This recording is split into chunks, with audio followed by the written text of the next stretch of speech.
Hi guys, lecture 3 जो कि हमारा फ्लो कंट्रोल के बारे में है, इसमें हम कंपैरिजन ऑपरेटर और बूलियन वैल्यूज़ के बारे में पढ़ेंगे और फिर उनकी बेस के ऊपर तीन कंडीशंस को देखेंगे, इफ़ एल्स और एलिफ की कंडीशंस को। ठीक है जी, तो चलते हैं हम अपने लेक्चर की तरफ। अच्छा दोस्तों, देखिए ये कंपैरिजन ऑपरेटर्स हैं। ये जो साइन है ये इक्वल टू का है, ये नॉट इक्वल टू के। इसी तरह आप ये डिफरेंट साइंस देख रहे हैं। अब ये लेस देन इक्वल टू है, लेस देन इक्वल टू, इसी तरह ग्रेटर देन इक्वल टू, ये सारे साइंस हैं। ये आपको जब ये साइन आए तो आपको ये पता हो जाए किस चीज़ का। ठीक है, अब फॉर एग्जांपल देखें, मैं अगर लिखूं एक ये ए, एक मेरा वेरिएबल है ए, मैं कहता हूं इसके अंदर 10 है, और एक मेरा वेरिएबल है बी, मैं से कहता हूं कि इसके अंदर 20 है।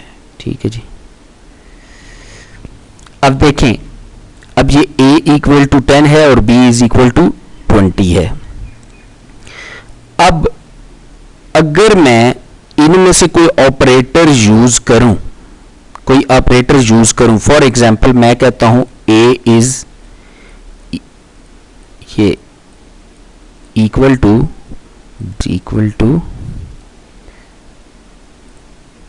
b। अब देखें, ये जो मैंने ऑपरेटर ये यूज किया, अब operator a is equal to b, अब ये क्या है, मेरा आंसर क्या आएगा, फॉल्स आएगा। उसकी वजह क्या है कि a b के इक्वल नहीं है। लेकिन अगर मैं लिखूं a is less than b, तो मेरा आंसर क्या आना चाहिए, ये वाले अब मैं ऑपरेटर यूज कर रहा हूं, मेरा आंसर क्या आना चाहिए, ट्रू आना चाहिए। ठीक है जी, और ये जो ट्रू या फॉल्स आंसर आता है इसको हम क्या कहते हैं, बूलियन वैल्यूज। तो इन सारे ऑपरेटर्स को, ये जो आप देख रहे हैं साइंस, इनको यूज करते हुए जो आपका आंसर ट्रू या फॉल्स आता है, ये वाला, इनको हम कहते हैं बूलियन वैल्यूज। इन ऑपरेटर्स को आगे मैं आपको बताता हूं, इनका थोड़ा सा और यूज बताता हूं ये कैसे यूज होते हैं। अच्छा, अब ये हो गए। इसी तरह तीन गेट्स भी यूज होते हैं, एंड और नॉट का। अगर हम इनको भी ऐड कर लें इस अपनी कंडीशन के अंदर, तो फिर भी एक वैल्यू ट्रू या फॉल्स आएगी। एंड और नॉट को भी यूज करेंगे। समझ नहीं आ रही तो परेशान ना हो, आगे जाके हम इसको देखेंगे कि ये एंड और नॉट कैसे काम करता है। बस अभी के लिए आपको सिर्फ इतना पता होना चाहिए कि एंड और नॉट की भी जब हम इन गेट्स को भी ऐड करते हैं तो फिर भी आपकी वैल्यू क्या आएगी, ट्रू या फॉल्स आएगी। बस इतना सिर्फ आपको पता होना चाहिए। अब देखिए आगे कंपैरिजन ऑपरेटर की एग्जांपल, वही ए में मैंने 10 असाइन करवा दी है, बी में 20 असाइन करवा दी है। ठीक है, अब देखें, मैं पाइथन के अंदर जा रहा हूं और पाइथन के अंदर जाके ना वहां पे आपको प्रैक्टिकली दिखाता हूं।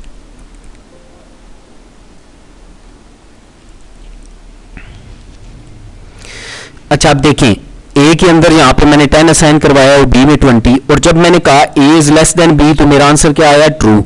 जब मैंने कहा A is greater then B तो मेरा आंसर क्या आया, फॉल्स। और जब मैंने कहा A is not equal to B, A B के बराबर तो नहीं है, तो भी आंसर मेरा क्या आया, ट्रू आ गया है। सही है। अब देखें, इसी तरह अगर मैं कहूं ए इज लेस देन और इक्वल टू बी, अब देखें, अब आंसर ट्रू आया। अब इसमें दो कंडीशंस आ गई हैं कि लेस देन और इक्वल टू। अब ये ए बी से लेस है ना, ए बी से लेस है तो इक्वल लेकिन नहीं है, लेकिन दोनों में से एक भी कंडीशन ट्रू हो जाए तो आंसर क्या आना चाहिए, ट्रू आना चाहिए। ये आपको मजीद आगे एंड और नॉट के वो गेट में बताऊंगा तो फिर मजीद क्लियर हो जाएगा। अब देखें, अगर मैं ये कहूं A is greater than equal to B, तो फिर आंसर फॉल्स आ रहा है, क्योंकि दोनों कंडीशंस फॉल्स हो गई हैं कि ए बी से बड़ा भी नहीं है और बराबर भी नहीं है। यहां पर एक कंडीशन ट्रू हो रही थी कि ए बी से लेस तो था, बराबर नहीं था, तो एक भी कंडीशन दोनों में से ट्रू हो तो ट्रू हो जाएगा। तो ये ऑपरेटर्स की समझ आ गई। तो अब आप ये करें कि ये जो एग्जांपल यहां पर मैंने दी, आंसर मैंने आगे लिखा हुआ है, इसको आप पाइथन के अंदर जाकर आप इसको खुद से टाइप करके आंसर चेक कीजिए ताकि आपकी प्रैक्टिस हो जाए।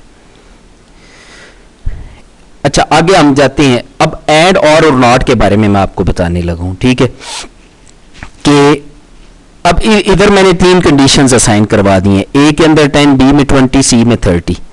अब अगर मैं ये कहूं A is less than B and B is less than C, अब देखिए ए बी से छोटा है, ये कंडीशन क्या हो जाएगी? ट्रू। और बी बी सी से छोटा है, तो ये कंडीशन क्या हो जाएगी मेरी? ट्रू। जब दोनों एंड लगाने का मतलब ये है कि जो आपने कंडीशन एंड से पहले लिखी है वो भी और जो एंड के बाद लिखी है वो भी दोनों ट्रू होनी चाहिए। ये मेरे ख्याल में ना प्रैक्टिकली देख लेते हैं हम। तो अब देखिए, फॉर एग्जांपल मैंने ए में कहा a is equal to 10, B is equal to 20 और c इज इक्वल टू 30। ठीक हो गया जी। अब अगर मैं कहता हूं a is less than b, ठीक है, and a is less then c, मैंने क्या कहा है कि a b से छोटा है और a c से भी छोटा है, ये ट्रू होगी। लेकिन अगर मैं यहां पर लिखूं a is less than b and a is greater then c, अब ये मुझे फॉल्स दे रहा है। अब जबकि a कंडीशन मेरी ट्रू है, a b से तो छोटा है लेकिन a c से बड़ा नहीं है, तो एंड का मतलब ये है कि जो भी कंडीशन आप देंगे, ये वाली कंडीशन भी और ये भी, ये दोनों जब ट्रू होगी तो आपका आंसर ट्रू आएगा। अगर एक भी इनमें से फॉल्स हो गया तो आपका जो आंसर है वो गलत हो जाएगा, फॉल्स हो जाएगा। ये बात क्लियर हुई। अब इसी को दोबारा लिखते हूं मैं, a is less than b और a is greater then c। अब देखें है यही वाली कंडीशन है, लेकिन अब मैंने और के साथ लिखी है। जब मैंने और के साथ लिख के एंटर किया है तो आंसर देखें क्या आया है? ट्रू आया है। वो ट्रू किस वजह से आया है कि इन दोनों में से, और का मतलब या, इन दोनों में से कोई एक कंडीशन ट्रू होनी चाहिए। एक भी कंडीशन ट्रू हो गई तो आंसर क्या आ जाएगा? ट्रू। अच्छा, अब देखें a is less than b, ये तो मेरी कंडीशन ट्रू है, लेकिन जब मैं नॉट लगा दूंगा इससे पहले तो और a is less than b करूंगा तो अब देखें होगा क्या? a is less than b, ये तो ट्रू आ गई, लेकिन नॉट का मतलब ये है कि उसका उल्ट करो, तो आंसर में जो आपका आएगा वो क्या आएगा? उसका उल्ट आएगा कि वो फॉल्स आएगा। अच्छा, ये क्लियर होगी बात आपको। अब चलते हम अपनी इफ की कंडीशन के ऊपर। बड़ा ही सिंपल है, जो हमने ए के अंदर अभी 10 असाइन करवाया था, बी में 20। अब ये देखें कि इफ का मतलब है अगर, ठीक है, तो यहां पर सिंपल सी एक कंडीशन है कि इफ ए इज, अब मैंने एक कंडीशन लगा दी है कि if A is less than B, तो क्या कीजिए? प्रिंट कीजिए A is less than B. इसको प्रैक्टिकली देख लेते हैं पाइथन में जाके। अच्छा, ये देखिए, ये मैंने ये सामने कोड लिखा हुआ है, ठीक है जी। अब बड़ा सिंपल है, आप अब ये फाइल के अंदर ना जाके न्यू फाइल और यहां ये आप अपना कोड लिख सकते हैं, ठीक है। अच्छा, a is equal to 20, b is equal to 20, if a is less than b, तो क्या प्रिंट कीजिए? a is less than b। तो अब मैं इसको रन करता हूं, देखें उसने कुछ भी प्रिंट नहीं करवाया। क्यों? क्योंकि a के अंदर भी 20 है, b के अंदर भी 20 है, तो ये कंडीशन ट्रू नहीं हो रही। अब अगर मैं इसको 10 कर दूं तो अब देखिएगा, अब जब मैं इस कोड को रन करूंगा तो सॉरी, अब जब मैं इस कोड को रन करूंगा तो अब देखिए ये मैसेज आ गया मुझे, a is less than b। अच्छा, अब अगर मैं ये चाहूं कि ये तो एक सिंगल कंडीशन है ना, ये क्या है? एक सिंगल कंडीशन। अगर मैं ये चाहूं कि अगर a b से छोटा नहीं है, ये तो मैंने प्रिंट करवा दिया। अब मैं कुछ और चाहता हूं कि कुछ और आए प्रिंट, कि मैं चाहता हूं कि अगर a b से छोटा नहीं है तो मेरा मैसेज पे प्रिंट हो जाए कि A is not less than B, तो उसके लिए मैं क्या यूज करूंगा, ये एल्स की कंडीशन को यूज करूंगा। अब इसको भी प्रैक्टिकली हम देख लेते हैं। यही जो हमारा कोड था, इस कोड के अंदर मैंने ये देखिए, इस कोड के अंदर मैंने इस एल्स को ऐड कर दिया, else print A is not less than B. अब जब मैं इसको रन करूंगा, अब देखिए A is less than B आ रहा है, ठीक है। अब अगर मैं यहां पर 30 कर दूं, अब देखिएगा मेरे पास क्या प्रिंट होगा। अब जब मैं इसे रन करूंगा तो देखिए A is not less than B, ये जो मैसेज आया था ये प्रिंट हो गया। तो अब आपको इफ और एल्स की कंडीशन समझ में आ गई। तो एल्स किस लिए यूज होता है, else statement is used to execute code when the condition in the if statement is false. ठीक हो गया जी। तो ये आपकी इफ की कंडीशन थी और ये एल्स की। एक और है एलिफ। एलिफ ये है कि अगर अब आप देखें कि दो कंडीशंस आपने पहले करवाई हैं कि ए अगर बी से छोटा है तो ये प्रिंट करवा दो, अदरवाइज प्रिंट करवा दो is not less than B.